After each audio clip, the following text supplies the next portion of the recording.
नमस्कार दोस्तों, ढोल में पोल चैनल में आप सब मित्रों का हृदय से अभिनंदन करता हूं। दोस्तों, आज 28 अक्टूबर है और आज का दिन जो है बहुत अहम है दोस्तों। वैसे तो हमारे देश में आए दिन जो है त्यौहार कोई न कोई होता रहता है और आज भी कई त्यौहार हैं दोस्तों। और आज एक विशेष चीज़ कि आज रात्रि को जो है चंद्र ग्रहण भी होने वाला है, तो ये भी एक खास पर्व की तरह हमारे देश में मनाया जाता है दोस्तों। तो आज शरद पूर्णिमा भी है। शरद पूर्णिमा यानी धर्मशास्त्रों के अनुसार बहुत ही मनोकामना सिद्धि और संतान की मंगल कामना के लिए इस समय व्रत किए जाते हैं और इसकी अपनी एक पौराणिक कथा है। और आज वाल्मीकि जयंती भी है दोस्तों। वाल्मीकि जी आप जानते ही हैं और पढ़ चुके हैं और समझ चुके हैं कि वाल्मीकि ऋषि जो है प्रचेता के पुत्र थे और प्रचेता यानी वरुण ब्रह्मा के पुत्र थे दोस्तों। और वो स्वयं भी आनंद रामायण में कह चुके हैं, कई जगह कह चुके हैं कि मैं ब्रह्मा का पुत्र हूँ, मैं ब्राह्मण हूँ। तो दोस्तों वो जो है संस्कृत के विद्वान थे और राम के कुलगुरु भी थे, तो सब जगह से ब्राह्मण थे। लेकिन ये भ्रांतियाँ हमारे वाल्मीकि समाज में फैली हुई हैं कि वो उन्हें अपना जो है वाल्मीकि समाज का अपने समाज का मान करके उनकी आज जो है जयंती निकालते हैं, उनकी पूजा पाठ करते हैं, जबकि ये काम ब्राह्मणों को करना चाहिए कि वो ब्राह्मण थे। लेकिन उनको जो है पकड़ा दिया गया है क्योंकि वाल्मीकि ने रामायण में जो है खरी खरी बातें लिखी हैं, साफ साफ बातें लिखी हैं, इसलिए उनको जो है वाल्मीकि भाइयों को पकड़ा दिया गया है आर्य समाज के द्वारा। तो दोस्तों वो पकड़े हुए हैं और आज वो जयंती मना रहे हैं। तो दोस्तों आज शरद पूर्णिमा है, शरद पूर्णिमा के बारे में भी अब जानते हैं। फिर चंद्र ग्रहण भी है, उसके बारे में भी हम वैज्ञानिक पक्ष को समझते हैं और फिर पौराणिक पक्ष को यानी धार्मिक पक्ष को भी समझते हैं दोस्तों। तो आइए शुभारंभ करते हैं शरद पूर्णिमा से। शरद पूर्णिमा के बारे में आप संक्षेप में जान लीजिए कि नवरात्रि और विजयादशमी के बाद आने वाला यह सबसे महत्वपूर्ण पर्व है शरद पूर्णिमा। भगवान श्री कृष्ण ने जगत की भलाई के लिए रासोत्सव का यह दिन निर्धारित किया था। रासोत्सव रासलीला की थी इस दिन, क्योंकि इस रात्रि को ही 16 कलाओं से पूर्ण चंद्रमा अपनी मतमयी चंद्रिका धरा पर बिखेरता है।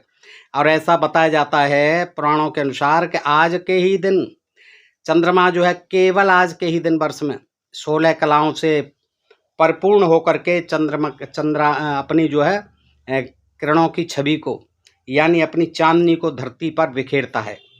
और ये जो है रास का दिन है, महारास का दिन। शरद पूर्णिमा के दिन चंद्रमा व पृथ्वी की दूरी बहुत कम होती है, इसलिए अमृत प्राप्ति की इच्छा से लोग शरद पूर्णिमा की रात्रि को दूध दही की खीर घी और चीनी मिलाकर जमाने के लिए चंद्रमा की किरणों में रख देते हैं, ऐसा बताते हैं। ऐसी पौराणिक जो है ज्ञान दे रखा है कि आज के दिन जो है सूर्य की किरणों से रात को जो है अमृत बरसता है। तो इसलिए क्या करते हैं लोग, दूध और दूध की बनाई हुई खीर घी और चीनी आदि बाहर रख देते हैं, चांदनी में खुले में रख देते हैं। और उससे ये माना जाता है कि इसमें अमृत जो है प्रवेश कर गया चंद्रमाओं से और इसके खाने से जो है अमृत की प्राप्ति हो जाती है। चंद्रमा की किरणों में रखी गई खीर मीठा दूध रबड़ी खाण खाने में बहुत ही स्वादिष्ट लगती है, जो स्वास्थ्य के लिए अत्यंत गुणकारी होती है। और शरद पूर्णिमा के दिन माताएं अपनी संतान की मंगल कामना के लिए व्रत रखती हैं और देवी देवताओं की पूजा करती हैं। इस दिन मंदिरों में विशेष पूजन किया जाता है, लेकिन आज नहीं होगा। ये जो है वंचित हो गए आज इस लाभ से, क्योंकि उस समय जो है जब होगा तो मंदिरों के भी पट बंद कर दिए जाएंगे। ज्योतिषियों का ऐसा मानना है कि संपूर्ण वर्ष में केवल शरद पूर्णिमा की रात्रि को ही चंद्रमा की अपनी 16 कलाओं वाला होता है, 16 कलाओं वाला होता है। ऐसा जन विश्वास है कि इस रात्रि को चंद्रमा की रोशनी में सुई में धागा पिरोने से आंखों की रोशनी बढ़ती है। अब इस रात को जो है पूरी रात जो है सुई में धागा पिरोते रहो तो आंखों की ज्योति बढ़ जाएगी, चश्मा हट जाएगा। ऐसा जो अंधविश्वास है दोस्तों, ये सूर्य ग्रहण को चंद्र ग्रहण को भी नहीं छोड़ा है, किसी त्यौहार को नहीं छोड़ा है, उसके साथ कोई न कोई ये अंधविश्वास और पाखंड बड़ी कहानी जोड़ दी गई है। और इसी तरह से ये शरद पूर्णिमा के दिन भी देखिए क्या पौराणिक कथा जोड़ दी गई है। सुनिए कि एक बार राधा जी ने भगवान कृष्ण की अनन्य प्रेयसी मुरली बांसुरी से पूछा, हे मुरली, तुमने ऐसा कौन सा तप किया है जो गिरधर के मुख पर लगकर उनके अधरों का रसपान करती रहती हो, और ये सौभाग्य मुझे तो आज तक प्राप्त नहीं हुआ, मैंने उनके अधरों का रसपान नहीं किया। हे मुरली, तुम तो बड़ी भाग्यशाली हो, और तुमने ऐसा कौन सा तप किया है मुरली, मुझे बताओ। राधा कहती है कि आप जो हर समय जो है श्री कृष्ण के अधरों का पान करती रहती हो। यह सुनकर मुरली ने मुस्करा कर कहा, हाँ, मुरली भी बोलती है। मुरली ने मुस्करा कर कहा, राधिके, मैंने इसके लिए बड़ा ही कठोर तप किया है। आहा, मैं सुनसान स्थल पर जन्मी। बांस जन्मता है, बांस का जन्म होता है जंगल में ही जन्मता है, तो कोई भी मेरे जन्म पर खुशियां मनाने वाला नहीं था।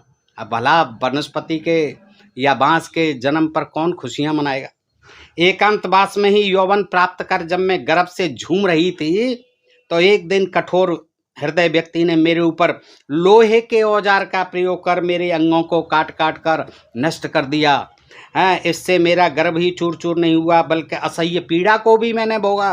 देखिए मैंने कितना बड़ा तप किया। जंगल में पली बड़ी यौवन जब प्राप्त हुआ, जब मैं पूर्ण जो है परिपक्व हो गई, मेच्योर हो गई, काट करके मुझे जो है फिर किसी कठोर हृदय व्यक्ति ने लोहे के औजार से मेरे अंग भंग कर दिया। सब जो है अंग भंग मतलब आरी चलाई उसने, और तमाम जो है छेद कर दिए मेरे अंदर। मेरे दुखों का यहीं पर अंत नहीं हुआ, उसी व्यक्ति ने यंत्र के जरिए मुझ में 7 छिद्र बना दिए। इसके दर्द से मैं चीख तक पड़ी, लेकिन उस व्यक्ति पर कोई असर नहीं हुआ। बड़ा ही निर्मम था, बड़ा ही निर्दयी था वो, और मुझे घर ले जाकर एक कोने में पटक दिया। वहाँ मैं चीखती रही, लेकिन उस व्यक्ति पर कोई असर नहीं हुआ। और वहीं से बालकृष्ण आए, मुझे चुपचाप उठा ले गए। उसके घर में बालकृष्ण जी आ गए। वो तो सबके घर में ही घुस जाते थे, कहीं माखन चुराने, कहीं मिश्री चुराने। अभी यहाँ इसके घर में जो है बांसुरी को चुराने आ गए, उठा ले गए मुझे बालकृष्ण। और जिस समय मेरी जन्मस्थली में जाकर कदम्ब के पेड़ के नीचे खड़े होकर शरद पूर्णिमा की चंद्र ज्योत्सना में मुझे अपने अधरों पर रखा आज की ही रात को, तो मैं अतीत के सारे कष्टों दुखों को भूलकर तन्मय हो उठी। उस तन्मयता में ही उन्हीं की स्वर रागिनी में गूंज उठी। उस समय मेरी गूंज को सुनकर सारे ब्रजवासी अपना अस्तित्व भूल गए, और जिधर मेरा स्वर गूंज रहा था उसी दिशा में दौड़ पड़े। उसी मदमाती रात्रि में अमृत वर्षा के समय श्री कृष्ण ने महारास रचाया। सारी गोपियां जो है भाग निकली चारों तरफ अपने अपने कामों को छोड़ करके। ओहो, बांसुरी बज रही है, और आज श्री कृष्ण जी ने महारास करना है हमारे साथ।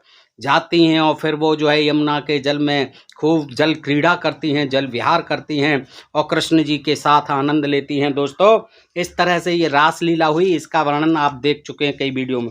उस मधुमाती रात्रि में अमृत वर्षा के समय श्री कृष्ण ने महारास रचाया। इस तरह मेरे जीवन का संगीत सबको सुनना उपलब्ध हुआ। ये तो दोस्तों शरद पूर्णिमा के बारे में हो गई। अब जो है हम आ जाते हैं मुख्य रूप से जो आज का विषय है हमारा चंद्र ग्रहण। देखिए, चंद्र ग्रहण को और सूर्य ग्रहण को भी इन ज्योतिषियों ने, इन पौराणिकों ने और इन धंधेबाजों ने नहीं छोड़ा है, और इनको भी जो है प्राचीन काल से लेकर के आज तक, अब जब कि हमारा देश चंद्रमा पर पहुंच चुका है और सब जान चुके हैं कि चंद्रमा जो है पृथ्वी का उपग्रह, कक्षा 5 का विद्यार्थी भी अब जानता है। लेकिन ये पिछले हजारों सालों से ये बातें समाज को बताते रहे कि राहु केतु नामक 2 ग्रह थे, वो जो है इनको डसने आते हैं, और उसकी भी एक पौराणिक कथा है दोस्तों, मैं उसको भी सुनाता हूँ। और इसके बाद जो है क्या होता है, तमाम दान दक्षिणा पूजन हवन कार्यक्रम जो है चलाए जाते हैं। और दोस्तों, ये अंधविश्वास जो है ज़बरदस्त आज हमारे समाज में फैला हुआ है। तमाम अखबारों में, तमाम मीडिया के द्वारा ये प्रसारित किया जाता है। जनता को इतना डरा दिया जाता है कि घर से बाहर नहीं निकलें, और ये न करें, वो न करें, खाएं नहीं, पिए नहीं, ये करें। तो दोस्तों, ये मैं संक्षेप में ही आपके सामने जानकारी रखता हूँ। आइए देखते हैं। पहले जो है देखते हैं हम इसका जो है पौराणिक पक्ष है, जो धार्मिक मान्यताएं हैं इसके पीछे। आइए दोस्तों, हमारे ऋषि मुनियों ने सूर्य और चंद्र ग्रहण लगने के समय भोजन करने के लिए मना किया है। कोई भोजन नहीं करेगा, क्योंकि उनकी मान्यता थी कि ग्रहण के समय में कीटाणु बहुलता से फैल जाते हैं। और इसके बारे में बता दूं, आज 28-29 अक्टूबर की रात्रि को साल का दूसरा और अंतिम चंद्र ग्रहण लगने वाला है। कि आज 28 और 29 भी लग जाएगी। हाँ, 14 अक्टूबर को लगने वाले, अभी जो है 14 अक्टूबर को लगा था सूर्य ग्रहण, उसके 14 दिन बाद ये चंद्र ग्रहण पड़ने वाला है। यह चंद्र ग्रहण इसीलिए खास है क्योंकि ये शरद पूर्णिमा के दिन पड़ रहा है। और नासा के मुताबिक आप जानते ही हैं दोस्तों, मैं आता हूँ उस बात पर, लेकिन पहले आज देख लें कि ये जो है पौराणिक क्या कहते हैं। क्योंकि उनकी मान्यता थी, खाने पीने की मना कर देते थे, उनकी मान्यता थी पौराणिकों की कि ग्रह के समय में कीटाणु बहुलता से फैल जाते हैं। कीटाणु भी उसका लाभ उठाते हैं कि आइए आ गया चंद्र ग्रहण, आइए सूर्य ग्रहण है। कीटाणु जो हमला कर देते हैं इंसानों पर, इसलिए कोई भी खाना नहीं, सीधे खाने में जाते हैं। है खाद्य वस्तु, जल आदि में सूक्ष्म जीवाणु एकत्रित होकर उसे दूषित कर देते हैं। इसीलिए ऋषियों ने पात्रों में कुश डालने को कहा है, घास डालने को कहा है, पानी आदि जहाँ पर है कुछ डाल दो, उसमें जो है बैक्टीरिया उससे चिपक जाएंगे, सारे कुछ को खाने लग जाएंगे, भोजन में नहीं फैलेंगे, ताकि सब कीटाणु कुछ में एकत्रित हो जाएं और उन्हें ग्रहण के बाद फेंका जा सके। पात्रों में अग्नि डालकर उन्हें पवित्र बनाया जाता है। साफ करने हैं बर्तन तो अग्नि होती थी, दहकती हुई आग या राख जो है उसमें डालो, उनसे साफ करो ताकि कीटाणु मर जाएं। विशेष ध्यान रखना है, आज सारे कीटाणु जो है आ जाएंगे चंद्र ग्रहण के समय। ग्रहण के बाद फिर स्नान करना है रात्रि में ही, आज 1 बजे के बाद है, 2 बजे के बाद जब ये छूट जाएगा। स्नान करने का विधान इसलिए बना गया है ताकि स्नान के दौरान शरीर के अंदर ऊष्मा का प्रभाव बढ़े, गर्मी बढ़ जाए, ठंडा पड़ जाता है शरीर जो है, तो स्नान करो, उससे जो है क्या होगा, आपके अंदर ऊष्मा बढ़ेगी, भीतर बाहर के कीटाणु नष्ट हो जाएं और धुलकर बह जाएं। देखिए क्या प्रमाण बताया, आज ही सारे बैक्टीरिया आ जाएंगे ऊपर। और देखिए आगे क्या है, ग्रहण के दौरान भोजन न करने के विषय में जीव विज्ञान विषय के प्रोफेसर टारेंस्टन ने पर्याप्त अनुसंधान करके सिद्ध किया है कि सूर्य चंद्र ग्रहण के समय मनुष्य के पेट की पाचन शक्ति कमजोर हो जाती है। कोई प्रोफेसर थे जंतु विज्ञान विभाग के, उनका उदाहरण दिया है। और उनका कहना है, ये भी अंधविश्वासी कम नहीं है, पढ़े लिखे प्रोफेसर तथाकथित वैज्ञानिक, ये भी बहुत अंधविश्वासी हैं। उनमें वैज्ञानिकों में भी बहुत अंधविश्वासी हैं, जबकि वो विज्ञान की पढ़ाई के द्वारा वैज्ञानिक बने हैं, लेकिन उनकी समझ में कुछ नहीं आता है, वो कहने भर के वैज्ञानिक हैं दोस्तों। तो ये भी एक प्रोफेसर हैं, ये कहते हैं कि उस समय जो है मनुष्य के पेट की पाचन शक्ति कमज़ोर हो जाती है। भाई वो सोने का टाइम होता है, खाने की पाचन शक्ति का क्या मतलब है। अब रात को 1 बजे कौन खाना खाएगा, 1 बजे से ग्रहण होगा, काहे को पाचन शक्ति कमज़ोर हो जाएगी है, जिसके कारण इस समय किया गया भोजन अपच, अजीर्ण आदि शिकायतें पैदा कर शारीरिक या मानसिक हानि पहुंचा सकता है। हाँ, शारीरिक और मानसिक हानि भी पहुंचा सकता है इस समय, इसलिए खाना नहीं खाना। ये जो है इसी देश में है दोस्तों, ये जो है ये अंधविश्वास पाखंड वाली चीज़ें और देशों में नहीं है। कई देशों में, सब देशों में दिखाई देता है, आज भी ये दिखाई देगा एशिया में और कई देशों में। कहीं ये पाखंड नहीं होता, इस तरह की बातें इसी देश में होती हैं सारी। भारतीय धर्म विज्ञान वेत्ताओं का मानना है, हाँ धर्माचार्यों का, धर्मशास्त्रियों का मानना है कि सूर्य और चंद्र ग्रहण लगने के 10 घंटे पूर्व से ही इसका कुप्रभाव यानी बैड इफेक्ट शुरू हो जाता है। हाँ, 10 घंटे पहले से ही बस पृथ्वी पर और लोगों पर इसका कुप्रभाव पड़ना शुरू हो जाता है। और सूतक कहते हैं इसे, सूतक काल प्रारंभ हो जाता है और इसमें फिर दान दक्षिणा का विशेष महत्व है। करिए दान, सूतक का जो है प्रभाव कम हो जाएगा। अंतरिक्षीय प्रदूषण के समय को सूतक काल कहते हैं, इसलिए सूतक काल और ग्रहण के समय में भोजन और पेय पदार्थों के सेवन की मनाही की गई है।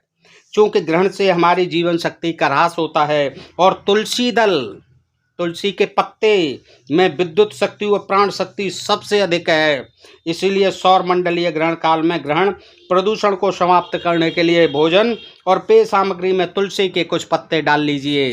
हाँ, उससे कम हो जाएगा प्रभाव, क्योंकि वो एंटीबैक्टीरियल होते हैं, उनसे बैक्टीरिया खत्म हो जाएंगे। खाने पीने में तुलसी के पत्ते डालिए, जिसके प्रभाव से न केवल भोज्य पदार्थ बल्कि अन्न, आटा आदि भी प्रदूषण से मुक्त बने रह सकते हैं। पुराणों की मान्यता के अनुसार राहु चंद्रमा को तथा केतु सूर्य को ग्रसता है।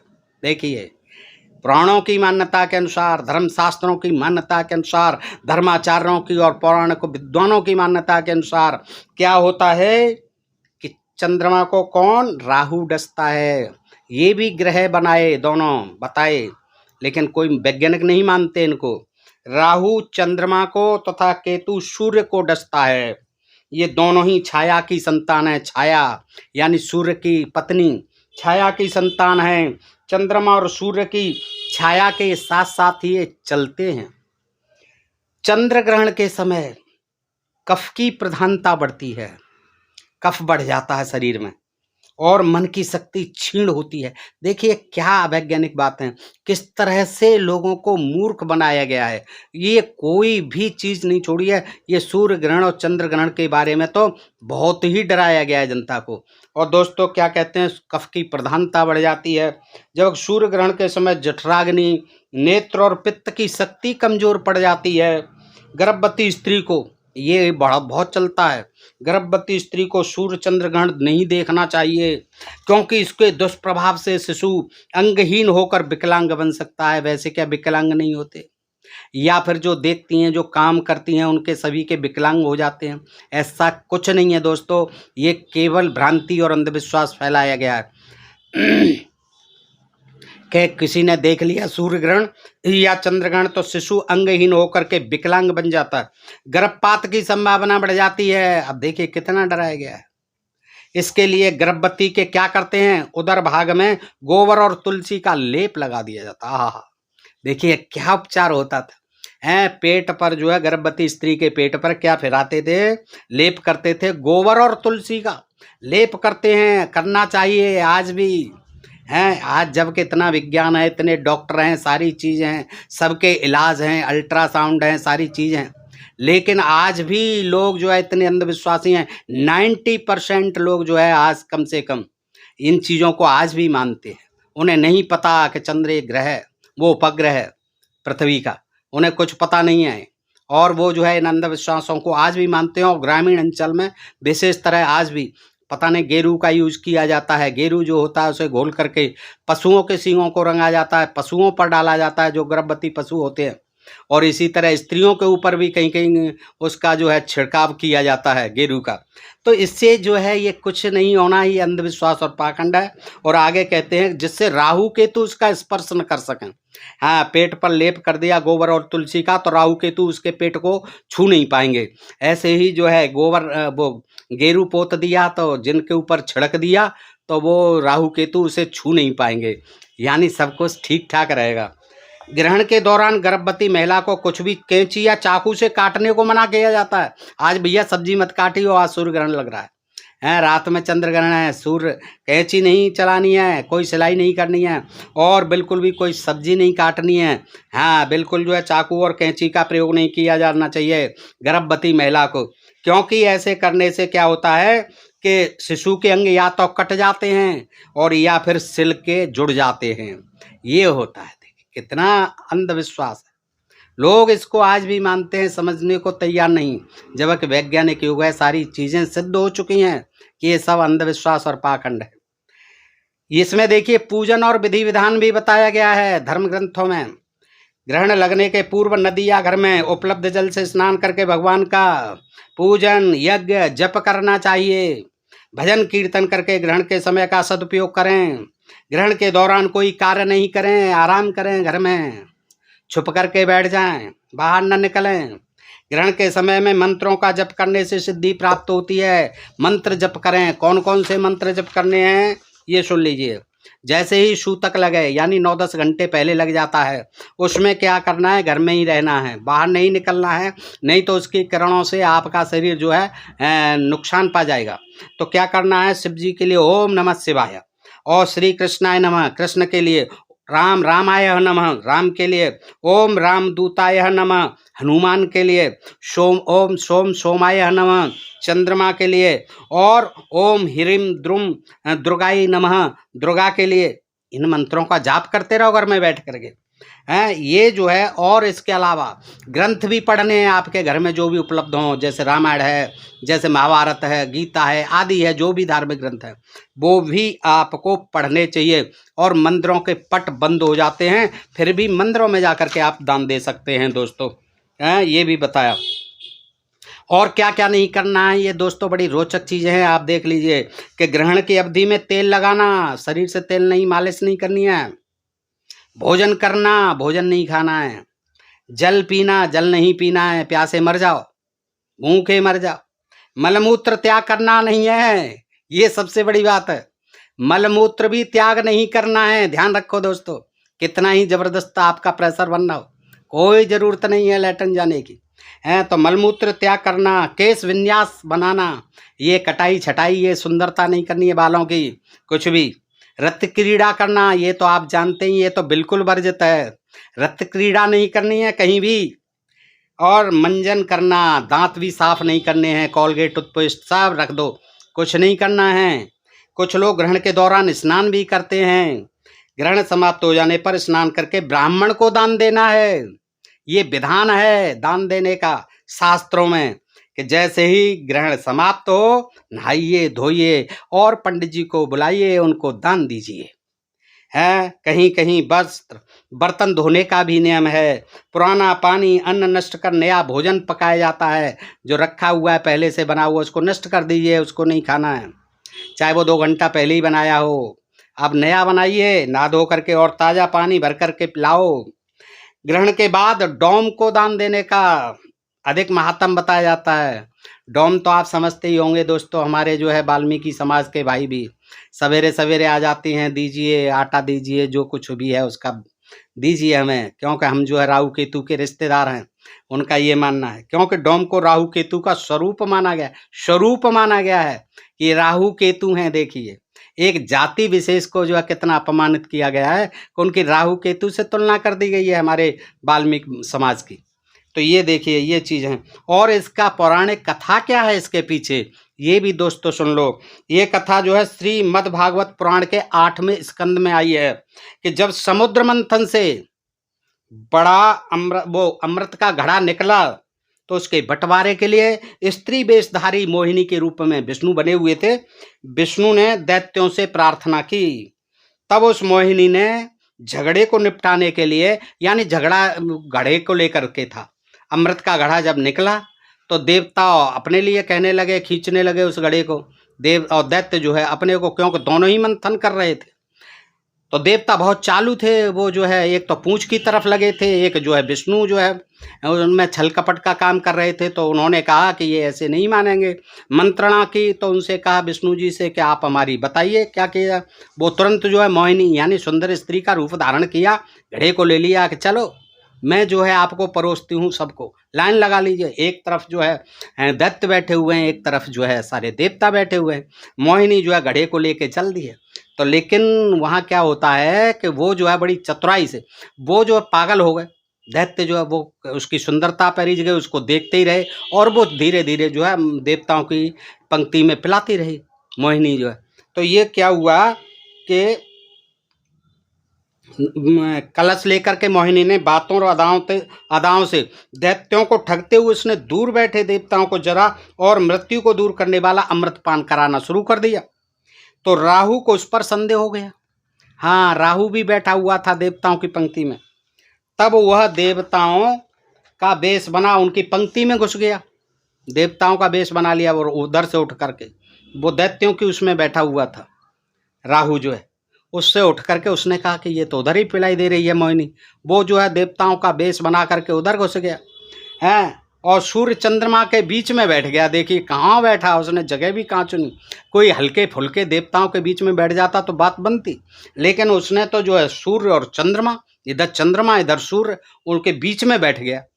तो क्या किया, जब मोहिनी सब देवताओं को क्रम से अमृत पिलाती आई, तब सूर्य और चंद्र ने राहु की उपस्थिति की इशारा कर दिया कि ये कौन बैठा है, देखिए ये राहु आ गया। मोहिनी से कहा हमारे बीच में, इसे मत पिलाना। लेकिन भगवान थे, उन्होंने मोहिनी बने तो उन्होंने पिला दिया। इस पर उन्होंने अमृत पान करते हुए, लेकिन जैसे ही वो पीने लगा उसका सिर काट डाला सुदर्शन चक्र से। है, परंतु अमृतपान कर लेने के कारण उसका सिर और धड़ अमर हो गए, क्योंकि वो पी चुका था एक घूंट। तो वो अमृत से जो है अमर हो गया, और उसका जो सुदर्शन चक्र से धड़ और वो सिर जो अलग हो गया।